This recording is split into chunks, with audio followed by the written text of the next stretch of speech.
Good morning! Sunday na ngayon, Diday. No, tayo magkape, Diday. Kape tayo, Diday. Yan, dapat rest day is rest day. Kaso talagang pagiging chismosa. Walang rest day is rest day. Oo, di po. Ito pang talaga naman pag mga chismosa. Okay. Ano na, tayo mag-umpisa na muna kay tara na mag-chismis, chikahan. Mag-chikahan tayo, Diday. Kay wala sana akong gagawin kay Sunday rest day. Kay kaso, gana naman lumabas sa utak ko, Diday. Kaya naalala ko talaga. Kasi, alam mo, di ba tayo, pag nagtrabaho tayo sa isang company, nang medyo matagal-tagal na tayong nagtatrabaho sa isang company, marami kang malalaman. Dahil, yung tipong kahit sikretohin man nila na sikretohin ng isang pagkakamali, hindi man kayo kumbaga hindi man lang umamin, makikita na talaga lahat ng mga katrabaho. O kaya ang to see is to believe. Para sa mga chismos sa akin, to see is to believe. O okay, hindi mo na kailangan makialam. O enjoy ka na lang, ganon. Alam mo kasi may dumating kasi yung isang babae kasi, mabait siya. Tapos, minahal niya talaga ng sobra-sobra ang lalaki. Inaamin niya talaga na talagang minahal niya yung lalaki. Kasi, siya lang ang naging karelasyon sa company. Mabait yung babae. Tapos parang tawag doon, mainhin. Parang mainhin. Hindi mo masabi na mahawak-hawak man lang sa mga kamay o sa ano. Oo. Kaya, ayun talaga, ang naging positive na alam ng katrabaho na, jowa talaga, Diday. Kaya ganun talaga, si girl lalo na talagang parang virgin na virgin. Parang mga ganun ba? Oo. Kaya anong nangyari doon, naging masaya siya kasi nagmahal siya ng lalaki. No, nagustuhan siya talaga. Nagustuhan din naman siya ng lalaki. Siyempre, 'di ba? Nandito kasi tayo sa isang mga company, 'di ba? Sa totoo lang, kahit saan ka man pumuntang company trabaho mo, meron kang na to see is to believe. Kahit di ka magtanong man o hindi, wapakals ka. Oo, 'di ba? Ganoon naman talaga. So dumating sa time na nagulat na lang yung mga chismosa na katrabaho, nagtaka na lang kasi bakit ka naiyak. Bigla na lang umiiyak si Girl Lalu.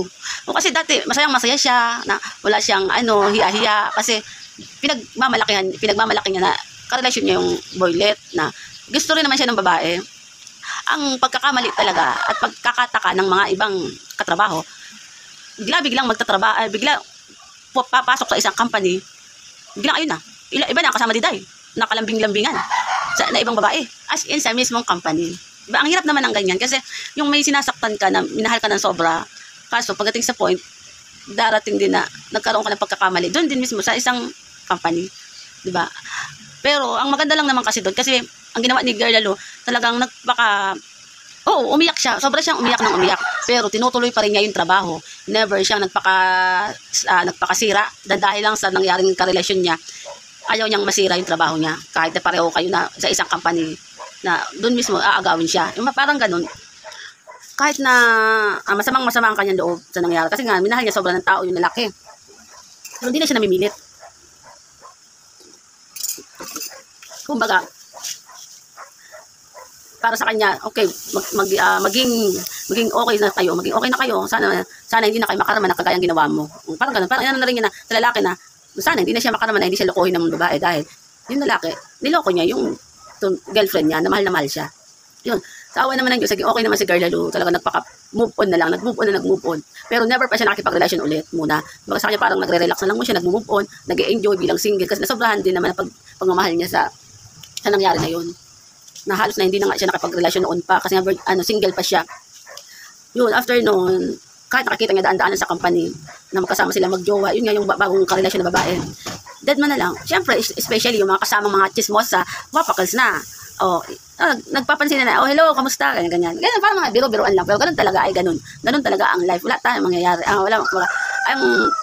Dahil sa nangyari na ganito, wala na, enjoy na lang ang lahat. At least, ang pinakamaganda lang naman doon, yung babae, na kahit nagmahal siya ng sobra, doon din mismo sa company, ang ipapalit niya sa'yo. Pasalamat na lang, hindi na rin siya nakapag-plano dati na magpakasal. Hindi siya nagpaka-plano magpakasal kasi nga siya yung parang alam mo ba yung pag-aaralan muna niya kasi nga first time niya magkaroon ng jowa.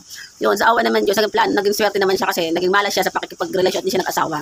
Yun, hanggang sa tumagal na hindi na siya muna nakipag-asawa kasi nga kaysa masaktan na naman siya, natakot sa nangyari. Yun, kahit magkakatrabaho sila sa trabaho, yun, wala na silang pakialaman. Basta masaya yung magjowa at saka yung ex niya at saka yung bagong karelasyon siya, mag-enjoy siya dahil yun ganun talaga ang buhay. Yun lang ang Kaya dapat sa mga tao, matutong maging move on. Hindi natin kailangan paka-stress.